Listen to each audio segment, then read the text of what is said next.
నమస్తే పొలిటికల్ వాయిస్కి స్వాగతం. వారం వారం జాతీయ అంతర్జాతీయ విశేషాలపైన విశ్లేషణ చేసుకునేటువంటి కార్యక్రమానికి స్వాగతం. మనతో పాటు సీనియర్ జర్నలిస్టు విశ్లేషకులు కందాడే పార్షాద్ గారు ఉన్నారు. పార్షాద్ గారు నమస్తే అండి. ఒకటి, అమెరికా అధ్యక్షుడు చాలా స్పష్టంగా అవసరమైతే ఇరాన్ పైన బాంబులు వేస్తాం, సిద్ధంగా ఉండాలని అమెరికా అంటుంది. మీరేం చేయలేరు, ఏం చేస్తారో చూడండి అని చెప్పేసి ఇరాన్ అంటుంది. ఎట్లా మనం అర్థం చేసుకోవాలి? ఇరాన్ ఎందుకంత దుందుడుకుగా ఉంది? అమెరికాకి ఎందుకు భయపడడం లేదు? ఇప్పుడు దీన్ని భారత్ చూసారా, భయపడ్డారు, కానీ ఇరాన్ కూడా భయపడతలేదని మన దేశంలో కొందరు మాట్లాడడం మొదలుపెట్టారు.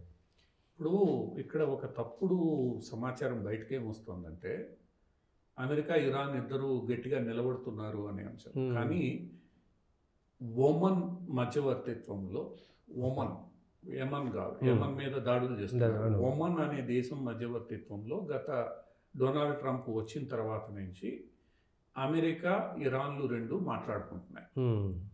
మొన్న గత వారం కూడా ఒమన్లో అమెరికా ఇరాన్ల ప్రతినిధులు చర్చలు నిర్వహించారు. ఆ చర్చలు నిర్వహించే టైంలో ఆ చర్చల యొక్క సారాంశం, అంటే ఆ చర్చల మీద ప్రభావాన్ని చూపించేటట్లు, ఎందుకంటే ఎదుటి పక్షాన్ని కొంత ఒత్తిడికి లోన్ చేయడానికి వీలుగా రెండు, అటు ఇరాన్ కానీ ఇటు అమెరికా కానీ గట్టిగా స్పందిస్తున్నాయి. ఒకటేమో అమెరికా నువ్వు మాట వినకపోతే నీ అంతు చూస్తానని బాంబర్లని మోహరించడం, ఇదంతా చేయడం.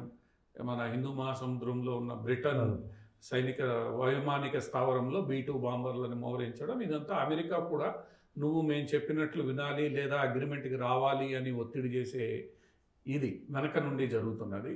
ఇరాన్ కూడా ఒక వీడియో రిలీజ్ చేసింది తమ యొక్క మిసైల్ స్థావరాన్ని చూపిస్తూ మేము ఏమైనా చేయగలం.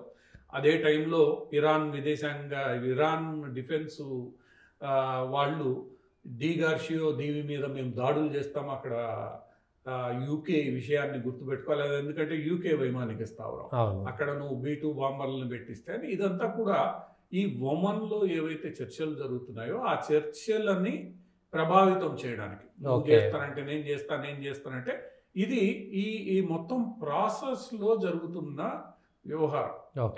ఇరాన్ వాస్తవానికి చూస్తే ఇరాన్ ఆర్థిక పరిస్థితి పూర్తిగా చిన్నాభిన్నం అయిపోయింది.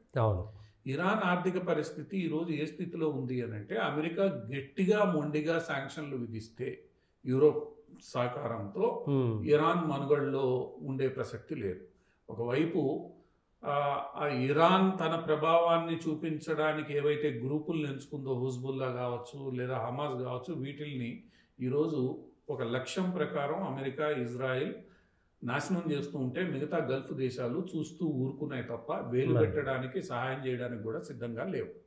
ఈ రెండింటిని ఈరోజు రంజాన్ సందర్భంగా కూడా హమాస్ మీద దాడులు ఆగలేదు. ఇజ్రాయెల్ హమాస్ మీద చేస్తోంది, బీరూట్ లెబనాన్లో హిజ్బుల్లా మీద చేస్తోంది, ఆగుతూనే ఈ మధ్యలో హూతీస్ మీద అమెరికా ఇష్టానుసారం రోజు బాంబులు వేస్తోంది. సరే, ఆ హూతీల దాడుల సందర్భంగా అమెరికాలో మొత్తం చాట్ ఒకటి లీక్ కావడం, ఏదైనప్పటికీ కూడా అమెరికా వెనక్కి తగ్గకుండా మొత్తం ఇచ్చేస్తోంది. సో ఈ హూతీల మీద అమెరికా దాడులు, హిజ్బుల్లా హమాస్ మీద ఇజ్రాయెల్ దాడులు అమెరికా మద్దతుతో. ఎందుకంటే అమెరికా ట్రంప్ వచ్చిన తర్వాత కూడా గత వారంలో ఇజ్రాయెల్కి అవసరమైన ఆయుధ సంపత్తిని మొత్తం అందజేసింది, అవసరమైన ఆయుధాలని సరఫరా చేస్తాం, సైనిక సహకారం అందిస్తామని స్పష్టంగా డొనాల్డ్ ట్రంప్ ప్రకటించాడు. ఈ నేపథ్యంలో రెండు వైపుల నుంచి ఇరాన్ మీద ఒత్తిడి పెంచే ప్రయత్నం జరుగుతోంది. ఇరాన్ ఏమో నేరుగా అమెరికాతో మాట్లాడే పరిస్థితుల్లో లేదు కాబట్టి ఒమన్ రాజుకి అన్ని వైపుల నుంచి మంచి పేరుంది ఆయన నేతృత్వంలో. ఎందుకంటే ఖతార్ను ఇరాన్ పూర్తిగా నమ్మే పరిస్థితుల్లో లేరు. ఖతార్ బేసిక్గా గాజా ఈ టాక్స్ మీద ఖతార్ ఆగుంది. సో ఈ టాక్స్కి వాళ్ళు ఒమన్ని ఎంచుకున్నారు. ఒమన్ రాజు రెండు వైపులా మాట్లాడుతున్నాడు, ఆయన ఆధ్వర్యంలో ఈ చర్చలు జరుగుతున్నాయి. ఇరాన్ ఇంకొక వైపు ఇరాన్ మీద ఒత్తిడి పెంచడానికి డొనాల్డ్ ట్రంప్ రష్యాని కూడా వాడుతున్నాడు. ఇరాన్ రష్యా కలిసి ఉంటాయి కాబట్టి దాన్ని నేను కంట్రోల్ చేస్తా, నువ్వు అక్కడి నుంచి బయటపడతావు, నువ్వు ఇరాన్ మీద ఒత్తిడి పెంచు అని చెప్పి ఇదంతా కూడా ఈ సమస్యల పరిష్కారానికి జరుగుతున్న ప్రయత్నాలలో ఎవరి స్టాండ్ని వాళ్ళు బలంగా ప్రజెంట్ చేయడానికి జరుగుతున్న ఇది. ఏదేమైనప్పటికీ కూడా ఇవేవి ఒక్క రోజులో తేలే అంశాలు కాదు. ఇవన్నీ కూడా సమయం తీసుకునే అంశాలు, ఎమోటివ్ ఇష్యూస్ కూడా. ఇక్కడ ఏంటంటే మతం అనేది ఒకటి ఇన్వాల్వ్ అయ్యేసరికి ఈ ఇష్యూస్ని అంత ఈజీగా సాల్వ్ చేసే పరిస్థితుల్లో లేరు. సో ఈ టిట్ ఫర్ టాట్ ఏదైతే ఉంటుందో ఒత్తిడి పెంచేది ఇది కొనసాగుతూనే ఉంటుంది. ఈ స్టేట్మెంట్స్ వస్తూనే ఉంటాయి. అవసరం అనుకుంటే వాళ్ళు కొన్ని బాంబులు వేయడం, వీళ్ళు కొన్ని బాంబులు వేయడం, ఈ ప్రెషర్ టాక్టిక్స్ ఏవైతే ఉంటాయో అవి పనిచేస్తూ ఉంటాయి. ఇక యుక్రెయిన్ దీనికి ముడిపడి యుక్రెయిన్ కూడా ఉన్నప్పుడు యుక్రెయిన్ కూడా అంత సులభంగా సాల్వ్ అయ్యేది కాదు. యుక్రెయిన్ ని సాల్వ్ చేయాలి అని అంటే ముందు యూరోప్ కూడా దానికి సంసిద్ధత వ్యక్తం చేయాలి. అమెరికా తాలిబాన్ ఆఫ్ఘనిస్తాన్ నుంచి టక్కని బయటకు వచ్చినట్లు యుక్రెయిన్ నుంచి బయటికి రాలేరు. ఒకవేళ బయటకు వస్తే రష్యా ఏం చేస్తుంది, రష్యాని కంట్రోల్ చేయాల్సిన బాధ్యత కూడా ఉంటుంది. మీరు సంవత్సరాల తరబడి రష్యాకి వ్యతిరేకంగా పనిచేసి ఈరోజు రష్యాకి అనుకూలంగా ఒకసారిగా వెనక్కి రాలేరు. మొత్తం యూరోప్ మీకు వ్యతిరేకంగా తయారయ్యే అవకాశం ఉంటుంది. అందువల్ల అక్కడ కొంత ట్రంప్ యూరోప్ని కన్విన్స్ చేయడానికి, సరే యుక్రెయిన్ని ఆయన దబాయిస్తున్నాడు, బెదిరిస్తున్నాడు, అన్నీ చేస్తున్నాడు, కానీ యూరోప్ని కన్విన్స్ చేసి దాన్ని వెనక్కి తీసుకోవడం అనేది ఈరోజు ఒక ట్రంప్ ముందున్న పెద్ద సవాల్. ఎందుకంటే యూరోప్ మొత్తం సోకాల్డ్ లిబరల్ సిస్టంలో ఉంది. ఇంకా ఈ యూరోప్లో ఉండే లిబరల్ సిస్టమ్ కారణంగానే ప్రపంచవ్యాప్తంగా ఇబ్బందులన్నీ. సో ఆ లిబరల్ సిస్టమ్ అర్థం చేసుకోవాలి. ఈరోజు ఇంగ్లాండ్లో చూసినా, జర్మనీలో చూసినా, ఎక్కడ చూసినా ఇమిగ్రెంట్ ఇష్యూస్, ఇస్లామోఫోబియా అని చెప్పి ఇస్లాంని ఎంకరేజ్ చేయడం, ఇవన్నీ కూడా యూరోపియన్ దేశాలు ఇబ్బంది పడుతున్నాయి. సో ఈ ఇబ్బందుల్ని అర్థం చేసుకుని యూరోపియన్ దేశాలని దారికి తెచ్చుకుని ఈ మొత్తం వ్యవహారం అక్కడ పరిష్కరించాలి. దానికి ఇక్కడ ఇరాన్కి లింకు లేకుండా, ఎందుకంటే రష్యా, ఇరాను, చైనా ఒక యాక్సెస్గా తయారవుతున్నాయి. ఆ యాక్సెస్ కూడా కాకుండా చూసుకోవాల్సిన బాధ్యత ఈరోజు ట్రంప్ మీద ఉంటుంది. రెండోది, ఒక్కసారిగా మళ్ళీ నేను టైర్ 2 శాంక్షన్స్ ఇరాన్ ఆయిల్ మీద వేస్తానంటున్నాడు, రష్యా ఆయిల్ మీద వేస్తాడు. అది కూడా బెదిరింపు ధోరణే. ఎందుకంటే ఇరాన్ రష్యా ఆయిల్ని ఎక్కువగా కొంటున్నది చైనా, భారత్లే. సో ఇండైరెక్ట్ గా చైనా, భారత్లను కూడా జాగ్రత్త, మీరు ఈ వ్యవహారంలో సహకరించాలి అని చెప్పే ప్రయత్నం ట్రంప్ చేస్తున్నాడు. ఇదంతా కూడా జియో పాలిటిక్స్ లో వన్ అప్ మెన్షిప్ కి, సమస్యల పరిష్కారానికి జరుగుతున్న వ్యవహారం. అమెరికా తనదైన శైలిలో తను వ్యవహరిస్తోంది. ఇవి చాలా దీర్ఘకాలంగా పరిష్కారం కాని అంశాలు. అది ఇజ్రాయెల్, పాలస్తీనాకి సంబంధించింది కానీ, ఈ నాటో, రష్యా మధ్య 70 సంవత్సరాల నుంచి ఉన్నటువంటి సమస్యల వ్యవహారం కానీ, ఇరాన్ సంబంధించిన వ్యవహారం కానీ దీర్ఘకాలంగా పరిష్కారం కానివి. అవి అంత సులభంగా పరిష్కారం కావు. ట్రంప్ చేస్తున్న ప్రయత్నాలకి మిగతా దేశాలు కూడా, ఇప్పుడు చైనా కానీ, భారత్ కానీ కొంత నిశ్శబ్దంగా మద్దతు ఇస్తున్నాయి. దాన్ని సరిచేసే ప్రయత్నాలు చేస్తున్నాయి. ఇప్పుడు మద్దతు ఇవ్వాల్సింది యూరోప్, గల్ఫ్ దేశాలు కూడా ఈ ప్రయత్నాలకి నిశ్శబ్దంగా మద్దతు ఇస్తున్నాయి. వాళ్ళు కూడా యుద్ధం వద్దనుకుంటున్నారు, మేము బతకాలి, ముందుకెళ్ళాలి అనేది. ఇక మిగిలింది యూరోప్. యూరోప్ ఈరోజు వాస్తవ స్థితిగతుల్ని అర్థం చేసుకుని తన యొక్క మానసిక సైద్ధాంతిక భూమికని మార్చుకోవాల్సిన పరిస్థితి ఈరోజు యూరోప్కు ఉంటుంది. ఇవన్నీ కూడా రాబోయే, ఇప్పుడు ట్రంప్ కూడా మొట్టమొదటి దెబ్బ ట్రంప్ ప్రభుత్వానికి తగిలింది మొన్న చాట్ లీక్ వ్యవహారం. నిన్న మొన్నటిదాకా రోడ్డు మీద ప్రతిపక్షంలో నువ్వు ఏం చేసినా చెల్లుతుంది. ప్రతిపక్షం నుంచి అధికార పక్షంలోనికి వచ్చిన తర్వాత తీసుకోవాల్సిన జాగ్రత్తలు చాలా ఉంటాయి, బాధ్యతలు చాలా ఉంటాయి. సో ఒక రకంగా ఈరోజు ట్రంప్ క్యాబినెట్కి ఇది ఒక గట్టి సందేశం, సిగ్నల్ ఇది కూడా. సో రాబోయే రోజుల్లో ఇవన్నీ సర్దుకొని ఒక పరిష్కారం దిశగా సాగే ప్రయత్నాలు ఉంటాయి. దీంట్లో భారతదేశం కావచ్చు, లేదా చైనా, యుద్ధాలు అయితే ఇప్పటికిప్పుడు ఆగిపోయే పరిస్థితి లేదు. ఈ యుద్ధాలన్నీ కూడా ఒక రకమైన సైద్ధాంతిక భూమితో గత కొన్ని దశాబ్దాలుగా జరుగుతున్నాయి. సో ఆ సైద్ధాంతిక భూమికను ప్రపంచవ్యాప్తంగా మార్చాల్సిన పరిస్థితి ఏర్పడుతుంది. ఈరోజు యూరోప్లో జరుగుతున్న ఇంటర్నల్ స్ట్రగుల్ ఏదైతే ఉందో ఆ సైద్ధాంతిక భూమిక మారిపోయి, ఇంకా మనం మాట్లాడితే అమెరికాలో ఈరోజు విద్యార్థుల మీద కానీ, యూనివర్సిటీల మీద కానీ ఏదైతే జరుగుతోందో ఆ యూనివర్సిటీల మీద తీసుకోబడుతున్న చర్యలు కూడా ఈ సైద్ధాంతిక భూమికని మార్చడానికి ప్రయత్నాలు. ఇది ఇమిగ్రేషన్ కూడా కొంచెం ఇబ్బందిగా ఖచ్చితంగా ఉంటుంది. ఎందుకంటే చాలా కాలంగా అమెరికన్ విశ్వవిద్యాలయాల్లో ఈ సోకాల్డ్ లిబరల్ సిస్టమ్స్ ఏవైతే ఎకో సిస్టమ్స్ చేరాయో వాళ్ళకు అనుకూలమైన స్టూడెంట్స్ని వీళ్ళని మొత్తం క్రియేట్ చేశారు. ఓకే. అది కేవలం సిద్ధాంతాలని ప్రాపగేట్ చేయడము, వాటిని ప్రమోట్ చేయడము, బలపరచడమే కాకుండా ఆర్థిక వనరులుగా కూడా మార్చుకుని వాళ్ళు దీన్ని ఇచ్చేస్తున్నారు. ఈరోజు యుఎస్ఎయిడ్ ఉదంతం కూడా మనకి ఇదే చెప్తోంది. ప్రభుత్వం నుంచి నిధులు వస్తున్నాయి, వందలాది కోట్లు. ఆ నిధుల్ని ఈ ప్రొఫెసర్లు, ఈ విశ్వవిద్యాలయాలు, ఈ స్టూడెంట్ కమ్యూనిటీస్ ఇవన్నీ రకరకాల ప్రాజెక్టుల పేరుతో ఖర్చు చేస్తున్నాయి. ఆ ప్రాజెక్టులు ఎక్కడ జరుగుతున్నాయి? అవన్నీ కూడా భారతదేశానికో ఇంకో దేశానికి వ్యతిరేకంగానో ఈ సోకాల్డ్ సోషలిస్ట్, లిబరల్, కమ్యూనిస్ట్ ఈ సిద్ధాంతాలని ప్రపోజ్ చేయడానికి జరుగుతున్నాయి. ఇవి ఈరోజు ఆపు చేస్తే తప్ప ఆ సైద్ధాంతిక భూమికను మార్చడానికి ఈరోజు అవకాశం ఉండదు. సో ఈరోజు ట్రంప్ ఇంటర్నల్గా ఏదైతే ఫైట్ చేస్తున్నాడో, కొన్ని దశాబ్దాలుగా క్రియేట్ అయిన ఒక సైద్ధాంతిక భూమిక ఆధారంగా క్రియేట్ అయిన ఒక ఎకో సిస్టమ్ని ఆయన సరిచేసే ప్రయత్నం చేస్తున్నాడు. డిస్మాంటిల్ చేస్తాడా లేదా తర్వాత సంగతి. బ్యాలెన్స్ చేసే ప్రయత్నం చేస్తున్నాడు. ఫస్ట్ ఆ బ్యాలెన్స్ చేసే క్రమంలో ఫస్ట్ బలయ్యేది ఎవరు? వీక్గా ఉండే ఈ ఫారినర్స్. అవును. ఇప్పుడు లోకల్గా ఉన్న సిటిజన్ని మహా అంటే నువ్వేం చేయగలవు? జైల్లో పెట్టగలవు. వాడు బెయిల్ తీసుకొని బయటకు వస్తాడు. కానీ సులభంగా డిస్మాంటిల్ చేయగలిగిన వాళ్ళు తాత్కాలిక వీసాల మీద ఆ దేశంలో ఉంటున్న వాళ్ళు, చదువుకోవడానికో ఉద్యోగానికో పోయిన వాళ్ళు, వీళ్ళని నువ్వు ఒక్కరోజు పట్టుకొచ్చి విమానంలో కూర్చోబెట్టి బయటికి దోసేయచ్చు. అంతే. చట్టాలు అంత స్పష్టంగా ఉన్నాయి. ఆ చట్టాలు ఈ రోజు ట్రంప్ చేసినవి కాదు, 100 ఏళ్ల నుంచి జరుగుతున్న చట్టాలు. అవి కొన్ని లూప్ హోల్స్ ని వీళ్ళు వినియోగించుకున్నారు. ఈ రోజు అతను అవకాశం ఇవ్వట్లేదు. సో ఇక్కడ అర్థం చేసుకోవాల్సింది ఏంటంటే ప్రపంచం మారుతోంది. ఈ మారుతున్న ప్రపంచంలో జాగ్రత్తగా ఉండాల్సిన వ్యవహారం ఉంది. ఎందుకంటే వాక్ స్వాతంత్రము, స్వేచ్ఛ ఇవన్నీ కేవలం వన్ సైడెడ్ కాదు, అందరికీ ఉంటాయి. అందరూ కూడా అవతల వాడికి ఇబ్బంది కలగనంత వరకు ఈ వాక్ స్వాతంత్రం, స్వేచ్ఛ ఉంటాయన్న విషయాన్ని ఈరోజు ప్రపంచంలో అందరూ అర్థం చేసుకుంటే కానీ ఈ నేరేటివ్ మారదు. ఇది భారతదేశంలోనో, అమెరికాలోనో, యూరోప్లో జరుగుతుంది ప్రతి చోట. కానీ ఈ గుప్పెడు మంది ఎవరైతే తప్పులు చేస్తున్నారో వాళ్ళ వల్ల నిజాయితీగా అక్కడ చదువుకోవడానికి లేదా నిజాయితీగా ఉద్యోగం చేసిన డబ్బులు సంపాదించుకునే వాళ్ళు ఇబ్బంది పడుతున్నారు కదా, వాళ్ళకు కూడా ఇప్పుడు ఆ విషయాన్ని ఈ చదువుకోవడానికి వెళ్ళిన వాళ్ళు అర్థం చేసుకోవాలి. సాధారణంగా ఏమవుతుందంటే ఈ యూత్లో ఎవరైతే యువతి యువకులు ఎంగేజ్లో ఉంటారో వాళ్ళు సాధారణంగా ఇతరుల ప్రభావానికి లోనవుతారు. సో ఎవరో నా ఫ్రెండ్ పోస్ట్ పెట్టాడు, ఆ పోస్ట్ని నేను లైక్ చేశా. ఎవడో నా ఫ్రెండ్ పోస్ట్ పెట్టాడు, నాకు కూడా నచ్చింది, ఏదో కోపంలో దాన్ని నేను షేర్ చేశా. ఈరోజు అవే మీకు ఇబ్బందులు తీసుకొస్తున్నాయి.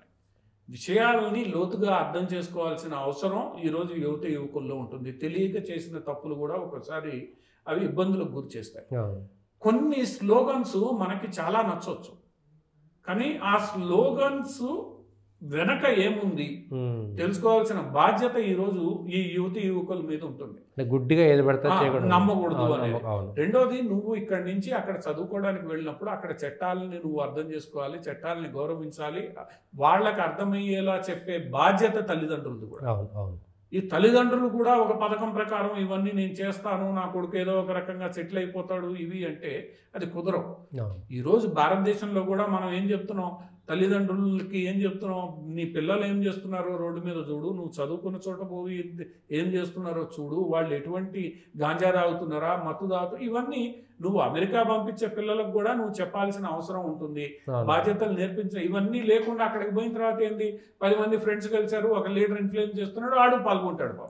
పాల్గొన్న తర్వాత ఏమవుతుంది, ఈరోజు అక్కడ చట్టాలను నువ్వు ఉల్లంఘిస్తే తెలుసో తెలియకో ఆ ఉల్లంఘన తీవ్రమా, నేరస్తుడితో నేర ప్రవృత్తితో కూడింది ఆ తర్వాత విషయం. అవతల వాళ్ళకి నువ్వు చేతనైనంత ఆయుధాన్ని ఇచ్చినట్లు చేస్తున్నావు అంతే. సో ఈరోజు సోషల్ మీడియాలో నీ వ్యవహార శైలి కానీ, లేదా నువ్వు అక్కడికి వెళ్ళిన తర్వాత ఆ క్యాంపస్లో చేస్తున్న పనులు కానీ ఇవన్నీ గమనించబడుతున్నప్పుడు నువ్వు జాగ్రత్తగా ఉండాలి. ఉండనప్పుడు ఏమవుతుంది, లక్షల అప్పులు చేసి ఇక్కడి నుంచి మనం అక్కడికి వెళ్ళిన తర్వాత చిన్న తప్పుకి నిన్ను ఇక్కడికి పంపిస్తే ఆ లక్షల అప్పు అట్లనే మిగులుతుంది. నీ డ్రీమ్ కొలాప్స్ అయిపోతుంది. మళ్ళా నువ్వు అమెరికా దేశానికి వెళ్ళలేవు. అది అమెరికా దేశానికే కాదు, వేరే దేశానికి వెళ్ళడానికి కూడా ఇబ్బందిగా మారుతుంది. సో ఇకనైనా ఇటువంటి వ్యూహాలలో చిక్కుకోకుండా భారతీయ విద్యార్థులు జాగ్రత్తగా ఉండాలి. ఉండకపోతే ఏమవుతుంది, ఈరోజు అమెరికాలో ఇదే ఇబ్బంది, బ్రిటన్లోనూ ఈరోజు రానివ్వట్లేదు, కెనడాలో కూడా ఈరోజు ఈ స్టూడెంట్ వీసాలను తగ్గిస్తున్నారు. జర్మనీలో ఇదంతా ఎందుకు జరుగుతుంది? వీళ్ళు వచ్చి ఇక్కడ ఏదో గొడవ చేస్తారు, చేసేది ఇద్దరే, 2,000 మంది ఇబ్బంది పడుతున్నారు. సో ఆ ఇద్దరు ఎవరు అనేది గుర్తించడం కష్టం. ఇప్పుడు మొన్న అమెరికా విదేశాంగ శాఖ మంత్రి అడిగిన ప్రశ్న అదే, నువ్వు వీసాకు అప్లై చేసే ముందే నీ సోషల్ మీడియా పేజీల్లో నేను ఇలాంటి వ్యక్తిని, దీన్ని చూసుకోండి అని మాకు చెప్పు, మేము ఇస్తామో వద్దో మేము నిర్ణయించుకుంటాం.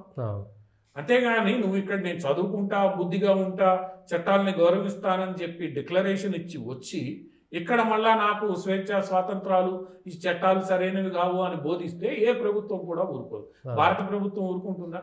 నిన్నగాక మొన్న అమిత్ షా ఒకటే మాట అన్నాడు, ఇదేమి శరణాలయం కాదు, అనాథ శరణాలయం కాదు, ఎవడు పడితే వాడు రావడానికి అని చెప్పి. అందువల్ల ఏ దేశం కూడా అంగీకరించదు. ఒక స్థాయి వరకు టాలరేట్ చేస్తారు. అంటే వీడు క్రిమినల్ కాదులే ఏదో మాట్లాడుతున్నాడు అనుకున్నంత వరకు చేస్తారు. కానీ అది ఒక స్థాయి దాటి వ్యవస్థలకు ఇబ్బంది కలగజేసినప్పుడు అది చిన్న పనా పెద్ద పనా అనేది చూడడం ఉండదు. మాస్గా అందరి మీద శిక్ష పడుతుంది. అది గుర్తుపెట్టుకోవాల్సిన బాధ్యత ఈరోజు భారతీయ విద్యార్థులకి లక్షల కోట్లు అప్పులు చేసి ఆ దేశాలకు పంపిస్తున్న వాళ్ళ తల్లిదండ్రులకు కూడా చక్కగా చదువుకోరా బాబు, చదువుకొని ఉద్యోగం చేసి సిటిజన్షిప్ సంపాదించిన తర్వాత నీ రైట్స్, హక్కులు అవన్నీ నువ్వు మాట్లాడుకోవచ్చు. ఈ ట్రాన్సిట్ పీరియడ్, సంధికాలం ఏదైతే ఉంటుందో, ఈ సంధికాలంలో జాగ్రత్తగా ఉండాల్సిన బాధ్యత ఆ పిల్లల మీద ఉంటుంది, వాళ్ళని పంపిస్తున్న తల్లిదండ్రుల మీద ఉంటుంది. లేదంటే ప్రభుత్వం ఏమీ చేయట్లేదు, ఇంకోళ్ళు ఏం చేస్తున్నారు, అన్యాయం జరుగుతుందని ఎంత గగ్గోలు పెట్టినా అది జరిగే పని కాదు, దాన్ని నువ్వు ఆపలేవు. ఇంకొకటి జాతీయ అంశాలకు వస్తే, నరేంద్ర మోడీ గారి ఓవైపు తమిళనాడులో పెద్ద గందరగోళం జరుగుతుంది. మోడీని వ్యతిరేకించుకోవడం, బీజేపీ అన్నామలని వ్యతిరేకించడం కోసం అక్కడ డీలిమిటేషన్ భాష వచ్చింది. 6వ తారీఖు మోడీ తమిళనాడు వెళ్తున్నారు, రామేశ్వరం వెళ్తున్నారు, నిన్న నాగపూర్ వెళ్ళారు. ఏ సందేశంని మనం చూడొచ్చు ఈ పర్యటన వెనక? ఇప్పుడు నరేంద్ర మోడీ నాగ్పూరు విజయదశమి రోజు వెళ్ళారు. సార్ ఉగాది రోజు హెగ్డేవార్ జయంత్యోత్సవాల సందర్భంగా సంఘ 100 సంవత్సరాలు పూర్తి చేసుకున్న సందర్భంగా కూడా వెళ్ళడం జరిగింది. అక్కడ కార్యక్రమం కూడా అక్కడ ఉన్న నేత్రాలయాన్ని విస్తరించిన దాన్ని ఇనాగ్రేట్ చేయడానికి ఆయన వెళ్ళారు. ఇందులో పెద్దగా తప్పు పట్టాల్సింది ఏం లేదు. నరేంద్ర మోడీ అధికారికంగా ఆర్ఎస్ఎస్ ప్రచారకగా పనిచేశారు, ఆయన కొనసాగుతున్నారు ఇప్పటికి కూడా. నేను ఆర్ఎస్ఎస్ ప్రచారకగా లేను అని చెప్పి ఆయన చెప్పలేదు, సంఘము చెప్పలేదు, ఆయన ప్రచారక బాధ్యతల్లో లేడు అని. ఆర్ఎస్ఎస్ ప్రచారకులు రకరకాల సంస్థల్లో రకరకాల బాధ్యతల్లో ఉన్నారు. వాళ్ళు ఉన్నంతకాలం ఆర్ఎస్ఎస్ వాళ్ళని డిస్ఓన్ చేసుకోలేదు. సో అంతవరకు ఇక్కడ అందరికీ స్పష్టమైన క్లారిటీ ఉంది. సో ఆర్ఎస్ఎస్ ప్రచారంగా ఉన్న వ్యక్తి ఆర్ఎస్ఎస్ కార్యాలయానికి వెళ్ళడం అనేది సహజంగా జరిగే పని. అదేదో పెద్ద వింతగాను ఇంకోటిగాను ప్రచారం చేయడం అనేది అవతల వాళ్ళ మానసికత్వాన్ని మరోమారు ఇచ్చేస్తుంది అంతే తప్ప. ఆ విషయంలో కాంగ్రెస్ నాయకుడు సందీప్ దీక్షిత్ ఒక మాట అన్నాడు, ఆయన ఇంటికి ఆయన పోయాడు, దాంతో ఏముంది, ఈరోజు ఏమైనా కొత్తగా చెప్పాడు, ఆయన గత 60-70 ఏళ్ళుగా కొనసాగుతున్నాడు, ఆయన ఇంటికి ఆయన వెళ్ళాడు, దీని మీద రాద్ధాంతం చేయాల్సిన అవసరం ఏముంది. సో అందువల్ల ఆయన ఇంటికి ఆయన వెళ్ళాడు, ఆ బంధాన్ని ఆయన ఎప్పుడు తోసిపుచ్చలేదు, ఆర్ఎస్ఎస్ తోసిపుచ్చలేదు, బీజేపీ తోసిపుచ్చలేదు. ఆర్ఎస్ఎస్ సైద్ధాంతిక భూమిక మీద భారతీయ జనతా పార్టీ ఉందనేది ప్రపంచానికి తెలుసు. గతంలో దాచిపెట్టే పరిస్థితి లేదు, అవసరం లేదు. ఇవి రెండు అన్నదమ్ములు అంటారా లేదా తల్లి పిల్లలు అంటారా, ఏదన్నా కూడా కోపం వచ్చినప్పుడు వాడిని వీడు తిట్టుకుంటాడు, వీడిని వాడు తిట్టుకుంటాడు. కానీ ఆ సంబంధం అనేది తెచ్చుకునే సంబంధం కాదు. ఇళ్లల్లో కూడా తల్లి కొడుకులు తిట్టుకుంటారు, కొడుకు తల్లిలు తిట్టుకుంటారు, మళ్ళీ చివరికి ఒకటే ఇది ఉంటుంది. ఈ మధ్యలో ఏదో 2024లో వీళ్ళిద్దరూ దూరం అయిపోయారు, ఇప్పుడు మళ్ళా దగ్గర అయ్యే ప్రయత్నం చేస్తున్నారు. ఇవన్నీ కూడా ఒక కుటుంబంలో ఉన్న సహజ సిద్ధమైన ప్రక్రియల్లో భాగం. కోపం వచ్చినప్పుడు కొడుకు తల్లి మీద అలిగి వెళ్ళిపోతాడు, తల్లి కోపం వస్తే కొడుకుని తిడుతుంది, ఆ తర్వాత మళ్ళీ వాళ్లే కలిసి మాట్లాడుకుంటారు, కూర్చుంటారు, ముందుకు తీసుకుపోతారు. ఇది కుటుంబ వ్యవహారం. ఆ కుటుంబ వ్యవహారంలో ఈ రోజు నరేంద్ర మోడీ వెళ్ళడం కొద్దిగా పెద్ద వింతేమీ కాదు. దాన్ని రాజకీయం చేసే పరిస్థితుల్లో ఈ రోజు ప్రతిపక్షాలు లేవు. ఆర్ఎస్ఎస్కి మోడీకి మధ్యన గ్యాప్ పెరిగింది, దూరం పెరిగింది, పడతలేదనేటువంటి విషయం ఇప్పుడు ఎవరి పనిలో వాళ్ళు ఉన్నప్పుడు కొన్ని సందర్భాల్లో కమ్యూనికేషన్ గ్యాప్ రావచ్చు, కమ్యూనికేషన్ గ్యాప్ కొన్ని కారణాల వల్ల ఏర్పడవచ్చు. అది ప్రతి చోట ఉన్నది. అది కింద స్థాయిలో, జిల్లా స్థాయిలో, సంఘ పరివార సంస్థల్లో కార్యకర్తలు పనిచేసినప్పుడు ఎవరి నిర్ణయాలు వాళ్ళు తీసుకుంటున్నప్పుడు సమన్వయం చేసుకోవడానికి ఒక ఏర్పాటు ఉంటుంది. ఏదైనా ఇబ్బంది వస్తే అది నెమ్మదిగా సమన్వయం చేసుకొని దాన్ని సరి చేసుకునే వ్యవస్థ ఆర్ఎస్ఎస్ లో ఎప్పటి నుంచో ఉంది. అది ఆర్ఎస్ఎస్ అని కాదు, సంఘ పరివార సంస్థల మధ్య ఒక రకమైన సమన్వయం చేసుకునే వ్యవస్థ ఉంది. అది జిల్లా స్థాయిలో ఉంది, మండల స్థాయిలో ఉంది, దేశ స్థాయిలో కూడా ఉంది. ఎవరి పనిలో వాళ్ళు ఉన్నప్పుడు కొద్దిగా ఏదైనా ఇబ్బంది వస్తే ఆ ఇబ్బందిని సరి చేసుకోవడానికి సమన్వయం చేసుకునే వ్యవస్థ ఏదైతే ఉందో అది ఉంటుంది. అది దాని పని అది చేస్తుంది. అది చేస్తున్నప్పుడు తప్పొప్పులు జరిగితే దాన్ని సరి, ప్రతి సంఘటన తప్పొప్పులు జరగకుండా ముందుకు జరగదు. ఇది మనుషులతో కూడిన సంస్థ. ఇదేమో రాళ్ళు రప్పలతో నిండిన సంస్థ కాదు. ఈ మనుషులు ఎవరి మనస్తత్వానికి తగ్గట్లుగా వాళ్ళు పనిచేస్తారు. అందరూ ఒకటే కాదు. ఒక సైద్ధాంతిక భూమికి వీళ్ళందరినీ కలిపినప్పుడు ఆ సైద్ధాంతిక భూమికి మినహాయించి మిగతా చోట్ల ఎవరికి వాళ్ళు పనిచేసే ప్రయత్నం చేసినప్పుడు కొన్ని ఇబ్బందులు వస్తాయి. కానీ ఈ ఇబ్బందుల్ని దూరం చేసుకుని మళ్ళా కలిసి పనిచేసే పరిస్థితి, అది కాంగ్రెస్ కావచ్చు, ఏ సంస్థకైనా అది సహజ సిద్ధంగా జరిగేది. కాబట్టి అది సహజ సిద్ధంగా నివారించుకునే ప్రక్రియ, పరిష్కరించుకునే ప్రక్రియ. ఇందులో పెద్దగా వాళ్ళకి వీళ్ళకి మధ్య దూరాలు వచ్చాయి, అగాధాలు వచ్చేసాయి, ఇవన్నీ వచ్చేసాయి అంటే అది ఒక రకంగా అసహనంతో, ఆక్రోశంతో ప్రతిపక్షాలు చేసే ప్రయత్నం. దాన్ని ఈరోజు మనం అదేదో పెద్ద ఇది జరిగిపోయింది, ఆయన మళ్ళీ వెనక్కి వెళ్ళిపోయాడు, ఆయన మళ్ళా సంఘని బతిలాడుకుంటున్నాడు, లేదా వాళ్ళ కాళ్ళ మొక్కుతున్నాడు, ఇవన్నీ మాట్లాడడం అనేది కాంగ్రెస్కి సాధారణంగా ప్రతిపక్షాలు చేయాల్సిన విమర్శలు చేస్తుంది కాబట్టి కాంగ్రెస్ చేస్తుంది. కానీ కాంగ్రెస్లోనే ఈరోజు ఆ టూ టోన్ ఏదైతే బయటకు వచ్చిందో, ఆ నాయకుల స్పందనలోనే 2-3 ఇవి వచ్చాయో, ఈరోజు అది ఒక పెద్ద సమస్య కాదు. రాబోయే రోజులనే కాదు, భవిష్యత్తులో కూడా ఈ సోకాళ్ళు ఏవైతే మనం పేరు పెట్టి పిలుస్తున్నామో సంఘ పరివార సంస్థలన్నీ, సంఘం ఎప్పుడు చెప్పాలి, ఈ సంఘ పరివారం, ఈ సంస్థలన్నీ కూడా ఇదే రకంగా పనిచేస్తూ ముందుకెళ్తే 100 ఏళ్ళు పూర్తి చేసుకుంటున్నాయి. ఇంకో 100 ఏళ్ళు కూడా వీళ్ళు ఈ ఏదైతే ప్రక్రియని వీళ్ళు ఏర్పాటు చేసుకున్నారో, వ్యవస్థను ఏర్పాటు చేసుకున్నారో, ఆ వ్యవస్థ అంతర్గతంగా ఉండే ఇబ్బందులన్నీ దూరం చేసుకుంటూ ముందుకెళ్తుంది. 100 ఏళ్ళు ఒక సంస్థ, ఇటువంటి సమూహం నడవడం అంటేనే గొప్ప విషయం. రకరకాల మనుషులు, మనస్తత్వాలు, భాషలు, మతాలు ఇవన్నీ కూడా దీంట్లో ఉన్నాయి. అభిప్రాయాలు, ఆలోచనలు, ఎవరి వారి ప్రయోజనాలు, ఎవరి వారి మార్గాలు, ఇవన్నీ కూడా సమన్వయం చేసుకుని 100 ఏళ్ళు పూర్తి చేసుకోగలిగిందంటే ఆ సమన్వయ వ్యవస్థ ఎంత పటిష్టంగా ఉందో అర్థం చేసుకోవాలి.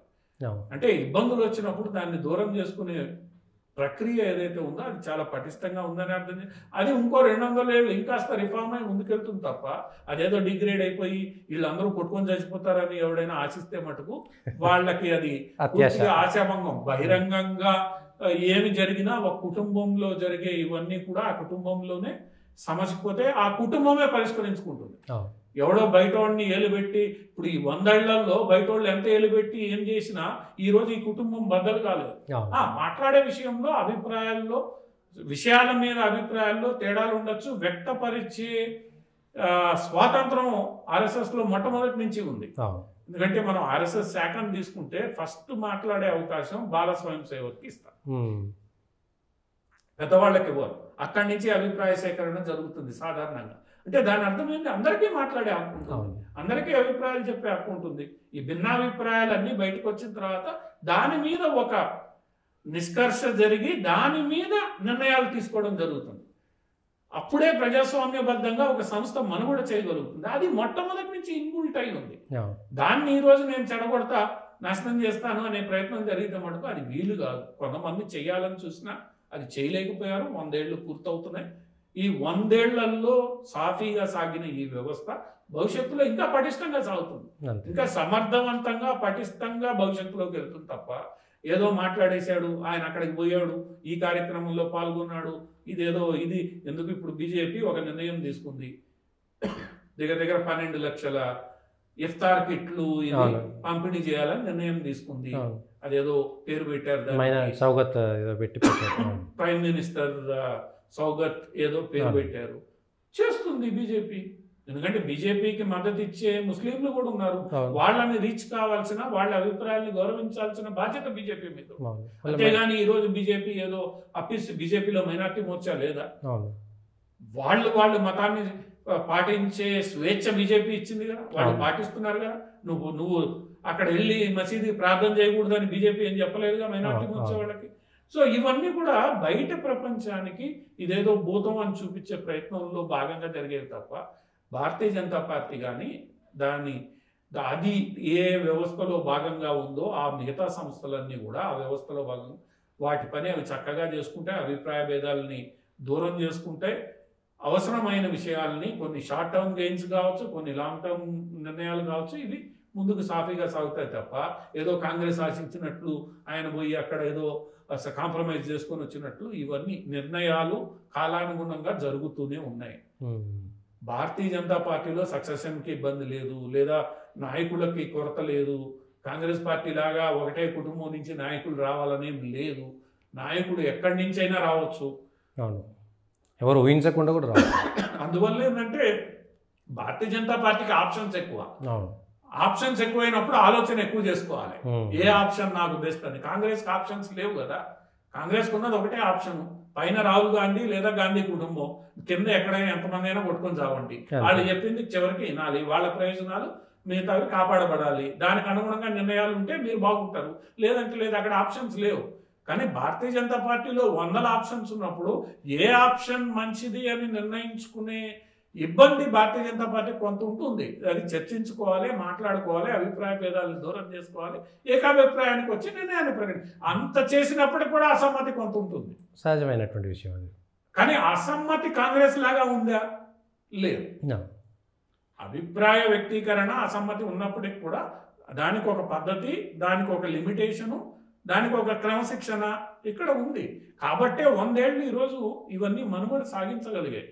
అందువల్ల ఇది ఏదో పెద్ద జరిగిపోయిందని దిగ్విజయ్ సింగ్ లాంటి వాళ్ళు దాన్ని ఏదో పెద్ద భూతద్దంలో పెట్టి చేసే ప్రయత్నం చేస్తే దానివల్ల ఒరిగేది ఏం లేదు. ఇప్పటికైనా దిగ్విజయ్ సింగ్ వీళ్ళందరూ అర్థం చేసుకోవాల్సింది ఏంటంటే, ఈ సోకాళ్ళు గాంధీ కుటుంబంలోని లోపాలను ఎత్తి చూపించి వాళ్ళ వ్యవస్థల్ని సరి చేసుకుంటే అది కాంగ్రెస్ ఇంకో 100 ఏళ్ళు మనుగడ సాగించడానికి వీలవుతుంది. లేదంటే కాంగ్రెస్ అట్నే ఉంటుంది. ఇంకొకటి చివరిగా అది ఈ పమ్మన్ రైల్వే దగ్గరికి వెళ్తున్నారు, రామేశ్వరం వెళ్తున్నారు. తమిళనాడులో ఏమో అట్టుడుకుతున్నది మోడీకి, లేకపోతే బీజేపీ వ్యతిరేకంగా, నేషనల్ ఎడ్యుకేషన్ పాలసీకి వ్యతిరేకంగా. మోడీ పోవడాన్ని ఎట్లా చూడొచ్చు అంటారు? ఇప్పుడు నేషనల్ ఎడ్యుకేషన్ పాలసీకి వ్యతిరేకంగా పెద్దగా తమిళనాడులో ఏం ఇబ్బంది లేదు. ఇదేదో డిఎంకే సృష్టించే ప్రయత్నం చేస్తాం. ఈరోజు తమిళనాడులో మీరు చెన్నై ఐటీ సిటీ తీసుకుంటే అక్కడ ఎక్కువ మంది హిందీ మాట్లాడే వాళ్ళు ఉన్నారు.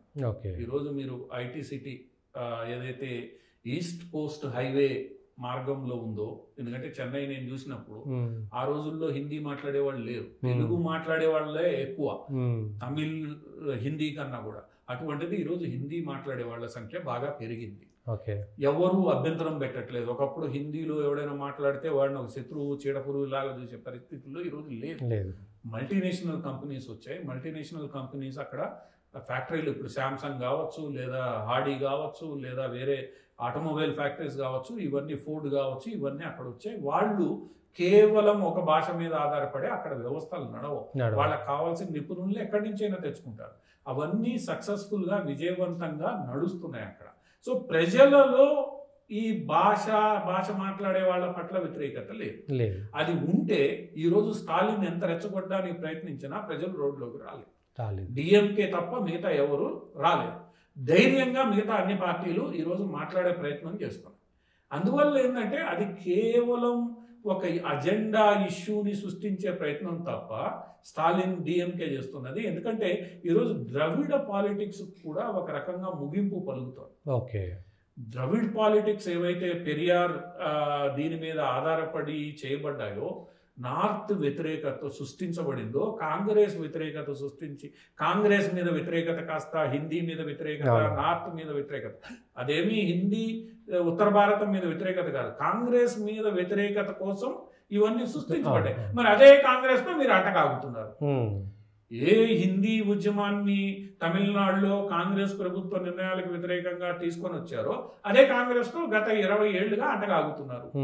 అందువల్ల ఈరోజు వాళ్ళు రాజకీయ ప్రయోజనాల కోసం చేస్తున్నది తమిళ ప్రజలు అంగీకరించే పరిస్థితుల్లో లేరు. ఈరోజు తమిళనాడు నుంచి లక్షలాది కోట్లాది మంది ఉత్తర భారతంలో అమెరికా వీటి చోట్ల పనిచేస్తున్నారు. ఆ పనిచేస్తున్న వాళ్ళు వాస్తవాలు ఏందో గుర్తుంచుకున్నారు. అందువల్ల ఈ భాష ఏదైతే ఎడ్యుకేషన్ పాలసీలో వాళ్ళకి ఒకటే లోపం, వాళ్ళకి మొత్తం ఎడ్యుకేషన్ పాలసీతో ఇబ్బంది లేదు. మూడో భాష అది కూడా హిందీ. మూడో భాష హిందీ అనేది ఎక్కడ చెప్పలేదు. నువ్వు తెలుగు నేర్పించుకో, నేను వద్దానులే. మలయాళం నేర్పించు, వద్దాను. ఎందుకు నేర్పించవు నువ్వు? కన్నడ నేర్పించుకో. ఇప్పుడు నువ్వు ఉర్దూని యాక్సెప్ట్ చేస్తావు, ఇంగ్లీష్ యాక్సెప్ట్ చేస్తావు, భారతీయ భాషల్లో ఒకదాన్ని యాక్సెప్ట్ చేయడానికి నీకు ఇబ్బంది. పోనీ ఉర్దూనే మూడో భాషగా ప్రకటించు, మూడో భాషగా ఉర్దూ నేర్పించు. ఎంతమంది నేర్చుకుంటారు?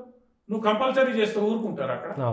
అది చేస్తే అక్కడెక్కడ హిందుత్వం బలపడుతోందో అన్న భయం వాళ్ళకి, అందుకని ఉర్దూని చేయలేరు. మరి ఉర్దూని చేయలేనప్పుడు పక్కనున్న తెలుగు అంటే పడి చావదు, పక్కన ఉన్న కర్ణాటక అంటే పడి. ఇప్పుడు నువ్వేమైనా పోనీ అన్ని భాషల్ని దక్షిణ భారతం గురించి మాట్లాడేవాడికి తెలుగు భాషను నాశనం చేసింది నువ్వే. ఎందుకంటే తమిళనాడులో సగం తెలుగు మాట్లాడే వాళ్ళు ఉన్నప్పుడు ఆ భాషను నాశనం చేసింది ఎవరు? తమిళ భాష మీద ప్రేమతో మీరే. తెలుగు బోర్డులు కడలూరు తిరిచి వరకు కనిపించే బోర్డులు లేకుండా చేసింది మీరే. సో ఈ రోజు తెలుగు గురించి మీరు మాట్లాడరు. మీకు ఎందుకంటే అదొక ద్వేషం. ఉదయం లేస్తే కావేరి తగాదా, కన్నడగలు అంటే పడిచావదు.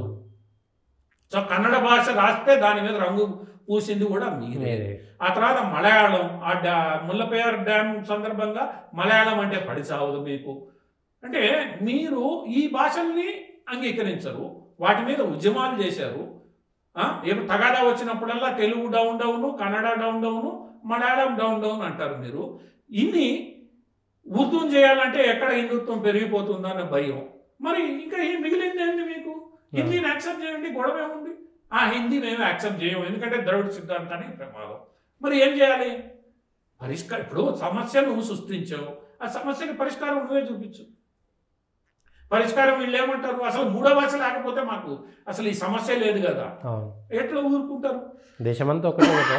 దక్షిణ భారతంలో ఉన్న అన్ని రాజ్యాలు దాన్ని అంగీకరించినప్పుడు నువ్వు ఒక్కడవే అంగీకరించినప్పుడు తప్పు నీ దగ్గర మాత్రం నీ దగ్గరే ఉంది. ఇప్పుడు నువ్వు ఈరోజు నీకు పోని ఈ 4 దక్షిణ భాషలు నీకు ఇంట్రెస్ట్ లేదు, హిందీ మీద ఇంట్రెస్ట్ లేదు, పోనీ మరాఠీని తీసుకో, ఒడియాని నేర్పించు. ఒకానొకప్పుడు దేవిలాల్ సమయంలో తెలుగు మూడవ భాషగా హర్యానాలో నేర్పించారు ఎన్టీ రామారావు కారణంగా. ఆ పని చేయి నువ్వు. పోనీ నువ్వు మణిపురిని తీసుకో, నీకే గొడవ ఉండదు. మణిపురి నేర్పించు, అస్సామీస్ నేర్పించు, కాశ్మీర్ నేర్పించు, పోనీ కాశ్మీరీ భాషను నేర్పించు, నేర్పించు. ఇబ్బంది ఏంటి నీకు? సో ఇబ్బందులు స్ట్రైట్ గా చెప్పే ధైర్యం లేక, ఉన్న సిద్ధాంతాన్ని ఎక్కడ మనం ఇది చేయాల్సి వస్తుందో చెప్పలేక, దక్షిణ భాషల్ని యాక్సెప్ట్ చేసే ధైర్యం లేక, పోనీ నిజాయితీగా నువ్వు సెక్యులర్ అయి ఉంటే ఉర్దూని మూడో భాషగా ప్రకటించలేక ఈరోజు నువ్వు డ్రామా చేస్తున్నావు. ఆ డ్రామా సక్సెస్ కాలేదు. సక్సెస్ కాలేకపోయేసరికి ఏం చేసావు నువ్వు? భాషోద్యమం నాకు పనికిరాదు, ఎందుకంటే అన్ని వైపుల నుంచి దాడి పెరిగిపోతుంది కాబట్టి నేను డీలిమిటేషన్ తీసుకుంటాను. డీలిమిటేషన్లో ఒక నిజాయితీ కళ అంశం ఉంది. జనాభా ప్రాతిపదికన డీలిమిటేషన్ చేస్తే దక్షిణాది రాష్ట్రాలు నష్టపోతాయి. అది ఒక ఆలోచించదగ్గ విషయం, ఎందుకంటే ఇక్కడ స్ట్రిక్ట్గా జనాభా నియంత్రణ జరిగింది. ఇది దక్షిణాది రాష్ట్రాలన్నీ అంగీకరించే అంశం. నువ్వు దాన్ని తీసుకున్నావు. తీసుకున్న తర్వాత దానికి ప్రత్యామ్నాయం చెప్పాలి, ఆల్టర్నేట్ చెప్పాలి, లేకపోతే నీ సమస్య చెప్పి వదిలేయాలి. ఈరోజు నువ్వు సమస్యల్ని మీరు హైలైట్ చేశారు. కేంద్ర ప్రభుత్వం కూడా జనాభా ప్రాతిపదిక మీద జరగదు, ప్రో రోటియా బేసిస్ మీద మేము చేస్తాము, అందరికీ ఆమోదయోగ్యంగా. అది చెప్పినప్పుడు తెలంగాణ ముఖ్యమంత్రి ఇంకొక వాదనని తీసుకొచ్చారు. తెలంగాణ ముఖ్యమంత్రి ఏం చెప్తారు? అసలు డీలిమిటేషన్తో పార్లమెంటు స్థానాలని పక్కన పెడతాం, ముందు రాష్ట్రాలను చేసేది. అసలు డీలిమిటేషనే వద్దని ఒకవైపు తీర్మానం చేసి మళ్ళీ ఇక్కడికి రాగానే రాష్ట్రాన్ని చేయండి, అసెంబ్లీలో పార్లమెంటు చేయొద్దు, రాష్ట్రానికి కావాల్సిన స్థానాలని పెంచండి. ఎట్లా అవుతుంది? ఇదంతా కూడా ఏంటంటే ఎవరి స్వార్థ రాజకీయ ప్రయోజనాల్ని వాళ్ళు ఆశించి ఆడుతుంటే దక్షిణాదిలో ఏకాభిప్రాయం ఎక్కడి నుంచి వస్తుంది? మీరు సోకాల్డ్ నార్త్ వర్సెస్ సౌత్ అన్నప్పుడు సౌత్లో ఏకాభిప్రాయం ఎక్కడుంది? లేదు. సౌత్లో ఏకాభిప్రాయం లేదు. ఈరోజు ఆంధ్ర తెలంగాణలో డీలిమిటేషన్ కావాలని సగం కోరుకుంటున్నాయి. కర్ణాటకలో ఒక రకమైన పద్ధతి ఉంది, కేరళ ఒక రకం. ఈరోజు కేరళలో వక్ఫ్ బోర్డు మీద అక్కడ క్రిస్టియన్లంతా ఆమోదం తెలిపారు. ఆఖరికి లెఫ్ట్ గవర్నమెంట్ ఒక రకంగా ఆమోదం తెలిపే పరిస్థితిలోకి వచ్చింది. ఎందుకంటే అక్కడ వక్ఫ్ చేస్తున్న అరాచకాలు ఏవైతే ఉన్నాయో, హైకోర్టులు చేతుల్లో నుంచి పడుతున్న తిట్లు ఈరోజు లెఫ్ట్ గవర్నమెంట్ మీద. ఒక్కసారిగా వక్ఫ్ ఒక 5,000 ఇళ్లున్న భూమి నాదని చెప్పింది.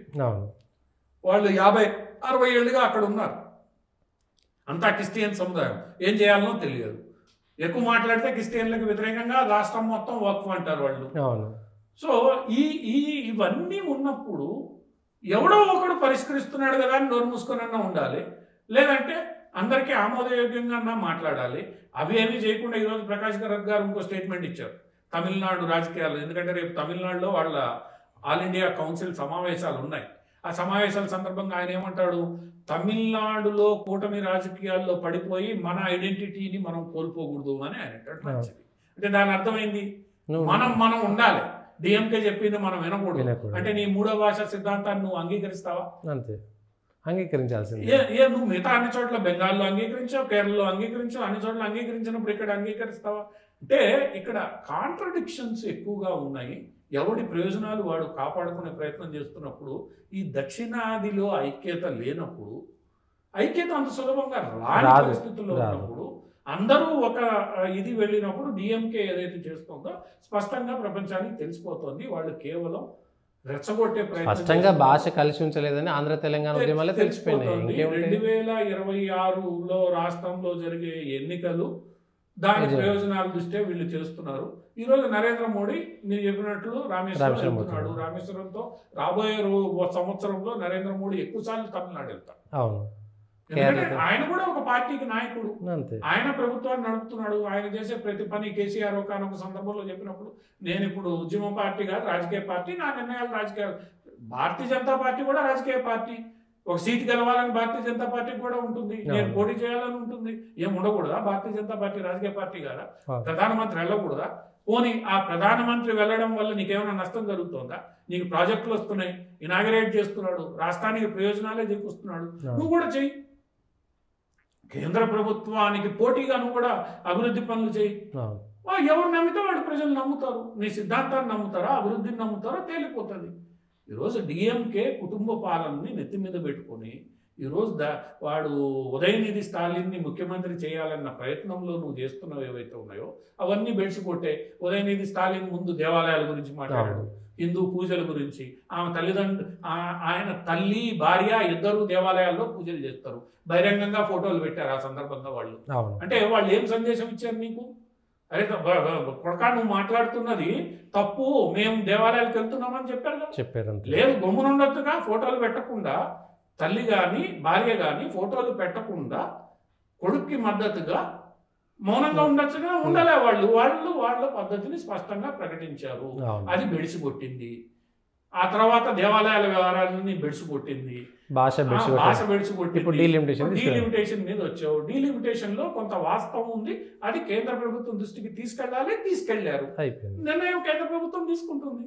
తప్పుడుగా తీసుకుంటే ఆ రోజు నువ్వు ఉద్యమం చేయాలి, ఆ రోజు నీకు మద్దతు వస్తుంది. ఈరోజు ఒక ఇష్యూ లేవనెత్తడంలో తప్పు లేదు, అందులో వాస్తవం ఉంటే కేంద్రం కూడా పరిగణలోకి తీసుకుంటుంది. సో డిఎంకే చేస్తున్న రాజకీయాలని దక్షిణాది ప్రజలే అంగీకరించే పరిస్థితుల్లో లేరు. ఇంకా కేంద్ర ప్రభుత్వం మీద వాళ్ళు తెచ్చే ఒత్తిడి ఎలా ఉంటుంది? రేపు ఈరోజు డిఎంకే చేస్తున్న ఈ ప్రయత్నాలే రేపు డిఎంకేని ఓడగొట్టే దిశగా తీసుకెళ్తాయి. ఎందుకంటే ఆల్రెడీ ఏఐడిఎంకే బీజేపీ కలిసి పోటీ చేయబోతున్నాయి. పోటీ చేస్తే ఖచ్చితంగా పార్లమెంటు ఫలితాలను కానీ తీసుకుంటే ఈ రెండింటికి వచ్చిన ఓట్ల శాతం ఎక్కువ. సో అక్కడ డిఎంకే ఓడిపోబోతుంది. చిన్న చిన్న పార్టీలను కూడా కలుస్తాయి, పిఎంకే కలవచ్చు, ఇంకోటి కలవచ్చు. ఇవన్నీ కలిస్తే ఓడిపోతుంది. ఓడిపోతే సహనం కోల్పోతున్నారు. దానికి తోడు ఆ లిక్కర్ కుంభకోణం ఒకటి మెడకి చుట్టుకునే ప్రయత్నం జరుగుతోంది. దాని మీద ఏం చేయాలనో అర్థం కావట్లేదు. ఇవన్నీ కలగలిపి ఏదో చేసి ప్రజల్లో అలజడి సృష్టిస్తే నేను బయటపడిపోతా. ఆఖరికి సుప్రీంకోర్టు ఆయన ఒక మంత్రిని ఈడీ కేసులో అరెస్ట్ చేసిన తర్వాత బెయిల్ మీద రాగానే ఆయన్ని ఇన్స్టాల్ చేశారు. దాన్ని కూడా సుప్రీంకోర్టు గట్టిగా సెంథిల్ బాలాజీ వ్యవహారం అవినీతిలో కూరుకుపోయి ఉంది. ఇవన్నీ ఏం చేయాలో అర్థం కాక పాపం డిఎంకే నాయకులు ఇష్టానుసారం చేస్తున్నారు. ఇంకో సంవత్సరం రోజులు ఈ పొలిటికల్ డ్రామా ఉంటుంది. ప్రజలు, తమిళనాడు ప్రజలు ఏ రోజు కూడా అధికార పార్టీకి రెండవసారి అధికారంలో ఇవ్వలే. కేవలం రెండు ఎక్సెప్షన్లే. ఒకసారి ఎంజీఆర్కి, ఒకసారి జయలలితకి. అంటే రెండోసారి గెలిచిన సత్తా కేవలం ఏఐడిఎంకేకే ఉంది. డిఎంకే ఏ రోజు గెలవాల అది రేపు స్పష్టం అయిపోతుంది. థ్యాంక్ యూ పార్సాద్ గారు. ఇది వారం ఉన్నటువంటి జాతీయ అంతర్జాతీయ అంశాలపైన విశ్లేషణ.